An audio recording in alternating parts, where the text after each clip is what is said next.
नमस्कार, आप देख रहे हैं दे दनादन न्यूज, खबरें सत्य दिखाने का। नमस्कार, आप सभी दर्शकों का स्वागत है। आज दिल्ली के बुराड़ी स्वरूप विहार शाही मिलन वाटिका में अखिल भारतीय क्षत्रिय राजपूत महासंघ द्वारा स्नेह वार्षिक कार्यक्रम बुराड़ी विधानसभा में किया गया। इस सभा में उपस्थित रहे कैप्टन राजविंदर सिंह तोमर, श्री प्रेम सेवक सिंह तोमर, उदयवीर सिंह चौहान, विशंभर सिंह तोमर, एस चौहान, सौरभ सिंह तोमर, ओम प्रकाश तोमर, कृपाल सिंह तोमर और समस्त क्षत्रिय राजपूत समाज के लोग। इस कार्यक्रम में श्री गुलाब सिंह राठौर, निगम पार्षद मुकुंदपुर, दुष्यंत सिंह राष्ट्रीय संगठन मंत्री आरजेपी, श्री सतपाल सिंह सिसोदिया आरजेपी के दिल्ली प्रदेश अध्यक्ष, राजकुमार भदौरिया उपाध्यक्ष भाजपा से, ये सभी मुख्य अतिथि रहे। अन्य अतिथिगण में अक्षय ठाकुर अध्यक्ष, करणी सेना उत्तरी जिला, श्री 1008 स्वामी चंद्रशेखर नंदगिरी महाराज महामंडलेश्वर, अक्षय कुमार, डीपी तोमर, सूरजभान सिसोदिया, तेजराम सिसोदिया, सतीश सिंह सिसोदिया गाजीपुर, सुरेंद्र चौहान, इन लोगों ने भी इस आयोजित कार्यक्रम में शिरकत की।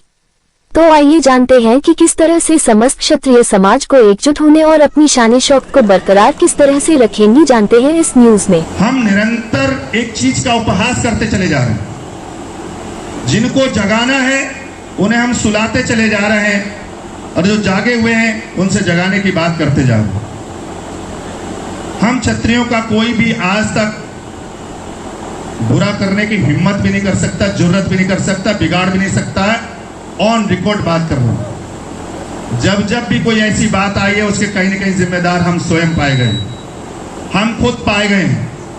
और इसलिए मैं कहना चाहूंगा कि आज यहां पर आए हुए मेरे सभी भाई बंधुओं से मैं अनुरोध कर सकता हूं, इस बात के लिए मैं विषय आगे अलग से रखूंगा, लेकिन जो मुझे समझ में आया, क्या अगली बार यहीं पर अगले सप्ताह अपने साथ में क्षत्राणियों के साथ कौन कौन लोग यहाँ बैठने को तैयार है, इस सभा को आगे बढ़ाने के लिए, इस कार्यक्रम को आगे बढ़ाने के लिए? उठाइए हाथ, रिकॉर्डिंग करिए, जरा सबकी फोटो मुझे दिखाना अगली बार कौन कौन नहीं आया।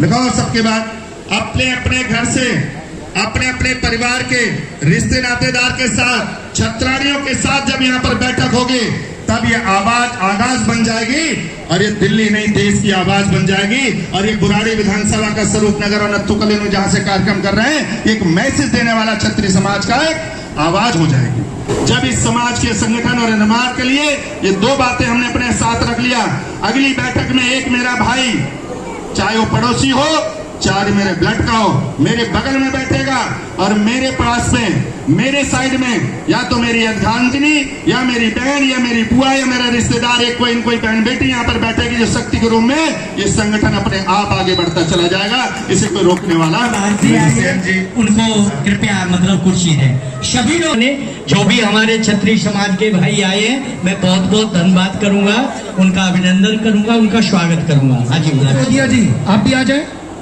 भक्तारपुर तेजराम जी आप भी आ जाए। बेदराम जी, देवेंद्र सिंह तोमर जी, बाबा कॉलोनी प्रधान, आपका भी बहुत बहुत स्वागत है, आप भी आ जाए। भैया जी आप बैठ जाए, कर दे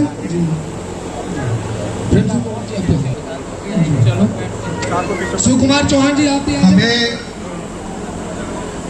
यहाँ पर जो हम सब लोग उपस्थित हुए हैं, मेरा आप सभी से निवेदन है कि जो भी समाज की समस्याएं हैं, जो भी हमारे समाज के अंदर आज जो हम लोगों की पीड़ा है, वो निरंतर हमारी पीड़ा का समाधान नहीं हो रहा है, लेकिन वो पीड़ाएं हमारी निरंतर बढ़ती जा रही हैं। जबकि हम समाज के लिए, इस देश के लिए हमारे पूर्वजों ने हमेशा से बलिदान दिया है, हमेशा से हमने अपना सब कुछ न्यौछावर किया है, लेकिन आज हमारा ही सबसे ज्यादा शोषण हो रहा है। ये हमारी एक बहुत बड़ी समस्या है और एक बहुत बड़ी हमारी दुर्भाग्य है। मैं आप सभी से निवेदन करता हूं कि ये समस्या निरंतर जो बढ़ती जा रही है, इसके लिए हमें कहीं ना कहीं हमारे सभी युवा, सभी हमारे जो हमारे बुजुर्ग हैं, हमारे आदरणीय हैं, मैं आप सभी से निवेदन करूंगा कि जब तक हम एकता का परिचय, अभी आपने जैसे देखा होगा कि पिछले जैसे हमारे लोगों को इग्नोर किया गया, हमारे देश के राजपूतों को इग्नोर किया गया, हमारी बहन बेटियों का अपमान होता है, लोग तरीके की हमारे साथ अभद्रता करते हैं, लेकिन जब हम अपना शक्ति जो हम अपनी एकता का जब परिचय दिखाते हैं तो देश की सरकारें भी क्षत्रियों को समझने के लिए और उनकी समस्याओं को सुनने के लिए मजबूर हो जाती है। ये एकता का आपका परिचय होता है। और ये एकता का परिचय जब तक एक हम राजनीतिक रूप से, सामाजिक रूप से हम संगठित होते हैं, लेकिन जब तक हम राजनीतिक रूप से ऐसा हमारे व्यक्ति जब तक नहीं जाएगा जो लोकसभा में और विधानसभा में आपकी आवाज को नहीं उठाएगा, तब तक हमारा समाधान नहीं होगा। मैं ये भी आप लोगों से कहना चाहता हूं।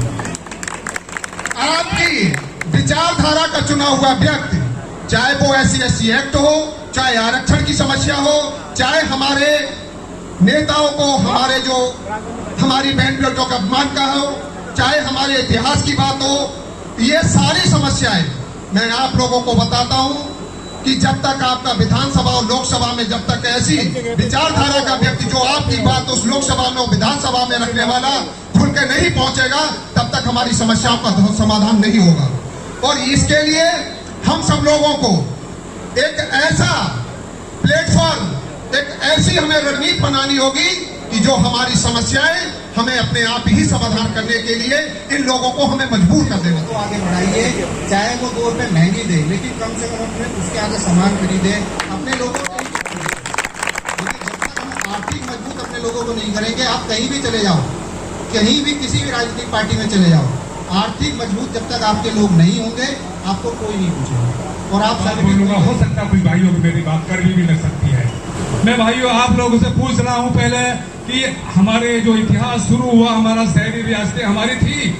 सरदार वल्लभ भाई पटेल ने हमसे बोला कि देश को एक करने के लिए अपनी रियासत त्याग को, हमने अपने राज्य त्याग दिए। फिर हमसे बोला गया देश के पास पैसा नहीं है, हमने अपना खजाना खाली कर दिया। मगर भाइयों आप हमारी साथ देख के कितना अत्याचार हुआ। बहुत शॉर्ट में बोल रहा हूँ क्योंकि सभी भाइयों का नंबर भी आना चाहिए, सभी के विचार सुनने चाहिए। उसके बाद फिर क्या होता है, हमें मिटाने के लिए हमारे पास सीलिंग एक्ट लगा दिया गया, हमारी जमीन छीन ली गई। भाइयों आपके राजपूत किसी नेता ने कोई आवाज उठाई किसी मंच से? बताइए कोई सम्मेलन करा के आज तक किसी भी नेता ने आपके करा भाइयों कि हमारी जमीन के ऊपर, क्योंकि जमीन सबसे ज्यादा राजपूतों के पास थी, सीलिंग एक्ट क्यों लगाया गया? इसके बाद अब सोचा कि भाई ये जमीन के ऊपर लड़ाई भी न लड़े, तो फिर आपके ऊपर हरिजन एक्ट लगा दिया गया। अगर जो कोई भी आपकी जमीन में जाएगा, किसी को आपने कुछ कह दिया, तो हरिजन एक्ट के अंदर आप बंद कर दिए जाओगे। सही बात है ये भाइयों? फिर जब दूसरा रास्ता आया, अब ये हरिजन एक्ट के नाम पे भी कुछ नहीं बोल रहे हैं, इनकी जमीन छीन ली उसके ऊपर भी कुछ नहीं बोल रहे। तो भाइयों अब इनके अधिकार कैसे छीने जाए? आपको आप आरक्षण दे दिया गया दूसरी जातियों को। जो जाति आपके बराबर सक्षम है, आपसे भी ज्यादा सक्षम है, उन्होंने आरक्षण ले लिया भाइयों, नहीं लिया? जाटों का आरक्षण है क्या? वो आपसे कमजोर है क्या? जरा मेरी बातों का इशारा देते रहो। नहीं है कमजोर। यादवों का आरक्षण है, गुजरों का आरक्षण है, किसका आरक्षण नहीं है? आप उन पार्टी के पीछे चलते हो, उनके पैर भी छूते हो, उनको राजा भी बनाते हो। समाजवादी पार्टी में उत्तर प्रदेश में कितने राजपूत है? लाइन लगी पड़ी है। लोकदल पार्टी में कितने राजपूत है? मायावती जी की पार्टी में कितने राजपूत है? भाइयों के आपके समझ में नहीं आती। आपके बच्चे के 95% नंबर आते हैं, उनका 60% में काम हो जाता। कि आपको ज्ञान नहीं हो रहा है? अपने बच्चों को मारने के लिए तैयार हो रहे हैं। आप लोग एक बच्चा पैदा करते हो, उसकी बोलते पढ़ भाई। अरे कहां तक भगवान ने उसके लिए स्पेशल दिमाग पे लेके भेजा गया कि उसका 99% में काम नहीं हो रहा, दूसरे का 60% में काम हो रहा। भाइयों गलत बोल रहा हो क्या? वही बात हमारे प्रदेश का मुख्यमंत्री यादव, राजा, मुख्यमंत्री का मतलब राजा, अपने आप को ओबीसी बोलता है। कभी आपकी बात करी क्या किसी ने? भाइयों मुझे एक बात बताइए, क्यों नहीं आपको दर्द होता? तमाम क्षत्रिय महासभाएं बनी हुई है, मैं किसी एक सभा की बुराई नहीं कर रहा। किसी मंच से एक आवाज उठी है कि हमारा मुद्दा ये है? बताइए मुझे, क्या मुद्दा होता है आप लोगों का सम्मेलन करने का? किस मुद्दे पे एक होना चाहते हैं? क्या इस मुद्दे पे एक होना चाहते हैं कि बीजेपी को वोट देना है? इस मुद्दे पे एक होना चाहते हैं कि राजपूत समाजवादी पार्टी को वोट देना? भाइयों मुद्दा तो चुनो एक कि हम इस मुद्दे पर एक होना चाहते हैं। भाइयों समाजवादी पार्टी, आज एक भी देश के अंदर पार्टी ऐसी नहीं है जिसने राजपूत सम्मेलन किया हो कहीं। मुझे बताइए आप क्यों नहीं करा? सभी जातियों के सम्मेलन होते हैं, ब्राह्मण सम्मेलन होता है, जाट सम्मेलन होता है, सभी के सम्मेलन होते हैं। आपकी बिरादरी का किसी पार्टी ने सम्मेलन किया? क्यों? भाइयों एक बात और है, आप लोग बोलते हो कि हमारी बिरादरी एक नहीं होती। सभी लोग बोलते होंगे, जो यहाँ पर बैठे हुए प्रत्येक व्यक्ति ने एक बार बोला होगा। इस पुरानी विधानसभा के अंदर में आज राजपूत क्षत्रिय एकता का जो परिचय आप सब लोगों ने दिया है वो बहुत ही एक सराहनीय कार्यक्रम है। और मैं भविष्य में भी ये चाहूंगा कि इस क्षेत्र में, मैं जब तक मेरी जानकारी है कि इस बुराड़ी विधानसभा के अंदर 25 से 27 हजार राजपूत लोग रहते हैं। यहाँ हमारी संख्या आप देख रहे हैं कितनी है। कोई बात नहीं, पहला प्रयास है हम सब लोगों का। हम इसमें कोशिश करेंगे कि हम पूरी विधानसभा से जितने भी आदमी हैं, हम इस बीच में एक आदमी को बताएगा, 2 आदमी को बताएगा, 4 आदमी को बताएगा। आज नहीं तो कल एक महाकुंभ, एक महाक्षत्रिय कुंभ बन करके निकलेगा। और आप सब लोगों के सहयोग से इस क्षत्रिय महाकुंभ की एक स्थापना भी होगी। आप लोगों का आशीर्वाद रहा तो हम सब लोग घर घर में जाकर के मेहनत करेंगे और सब लोगों को इकट्ठा, अपने राजपूत भाइयों को इकट्ठा करने की, चाहे वो छोटा है, चाहे बड़ा है, अमीर है, गरीब है, जैसा भी है, हम सब लोगों को मिलाकर के साथ मिलकर के एक राजपूत क्षत्रिय महाकुंभ का एक अधिवेशन बना करके इस बुराड़ी विधानसभा में करके दिखाएंगे आप लोगों के आशीर्वाद से। और बहुत अच्छी बात है कि आज राजपूत एकता इस बुराड़ी विधानसभा में हम सब लोगों को देखने को मिल रही है। सभी मेरे बुजुर्ग जैसे एस चौहान जी हैं, उदयवीर जी हैं, राघवेंद्र जी हैं, जितेंद्र जी, राजकुमार भदौरिया जी, ठाकुर दुष्यंत जी हैं, तेजपाल जी हमारे सामने बैठे हैं, बख्तारपुर से सुभाष चौहान जी, डिम्पल जी, सूरज भान जी, हमारे बीच गाजीपुर से सतीश जी, तोमर साहब भी आए हुए हैं। तो आप सब लोगों का इसी तरह से आशीर्वाद बना रहे। मैं एक बात कहूंगा कि हम लोग शिक्षित और एकत्रित होकर के इस राजपूत समाज के आगे बढ़ाने का सहयोग करेंगे। राजपूत जब तक शिक्षित होगा, एकत्रित होगा, संगठित होगा, उतना ही मजबूत होगा। मैं बस आप लोगों से यही प्रार्थना करूंगा कि, और निवेदन भी करूंगा और अपील भी करना चाहूंगा कि आने वाले राजपूत एकता के संगठन कार्यक्रमों में ज्यादा से ज्यादा भाग ले, जहां पर हमारी या हमारी राष्ट्रवादी जनलोक पार्टी की आप लोगों को मेरी कहीं पर भी जरूरत हो, किसी भी समय में 24 घंटे आप लोगों के बीच हमेशा तैयार रहूंगा। और आगे आने वाले उन कार्यक्रमों में जो मेरे लिए जिम्मेवारी है, जो काम मुझे दिया जाएगा, मैं उस पर अपना खरा उतरूंगा। धन्यवाद। जय हिंद, जय राजपूताना, जय राजपूताना, प्रताप अमर रहे, महाराणा प्रताप अमर रहे, पृथ्वीराज चौहान अमर रहे, पृथ्वीराज चौहान। पूरा जोश और उत्साह के साथ बोलो जय राजपूताना, जय राजपूताना। क्षत्रिय कौम को जगाने आई हूँ, जागो या मत जागो, अपना कर्तव्य निभाने आई हूँ। जय माँ भवानी, जय माँ भवानी, पत्थर को भी कर दे पानी। जय भवानी, जय प्रेम से बोलिए परमात्मा श्री रामचंद्र जी भगवान की जय, क्षत्रिय समाज की जय, राजपूताना समाज की जय। देखो, इसमें कोई दो राय नहीं है। लगभग मैं 30 साल से संन्यास जीवन में हूँ और लगभग मैं पूरे भारत भर में भ्रमण कर डाला। मतलब जिसे आप टीआरपी कहते हैं या छोटे स्तर को कहते हैं, मैंने सब समाज में गया। कि अगर मैं देखूं तो इस समय क्षत्रिय समाज को गाइड करने वाला आदमी आपको नहीं मिलेगा। वो चाहे साधु समाज में हमारे हो, चाहे गृहस्थ समाज में हमारे हो। क्योंकि क्षत्रिय समाज का जो कि दायित्व होता है, छत्री छत धन इत्री बराबर छत्री, तो छत्र माने होता है आप सबको छाया देने वाले का नाम छत्री होता है। तो छत्री का दायित्व होता है कि अपने तप के बल से, ज्ञान के बल से, आचरण के बल से समस्त समाज को छाया प्रदान करे।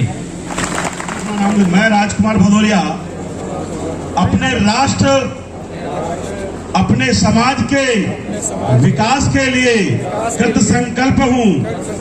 मेरे द्वारा व मेरे शरीर के द्वारा इस राष्ट्र और समाज को जो भी मेरी जरूरत पड़ेगी, मैं सदैव संकल्पित हूँ और अपने समाज और राष्ट्र को आगे बढ़ाऊंगा। यही मेरा धैर्य है।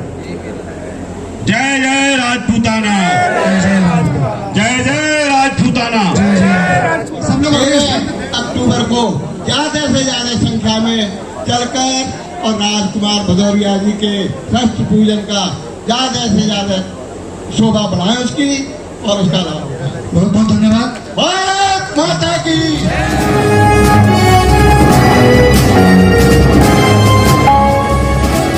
नमस्कार, आप देख रहे हैं दे दनादन न्यूज, खबरें सत्य दिखाने का।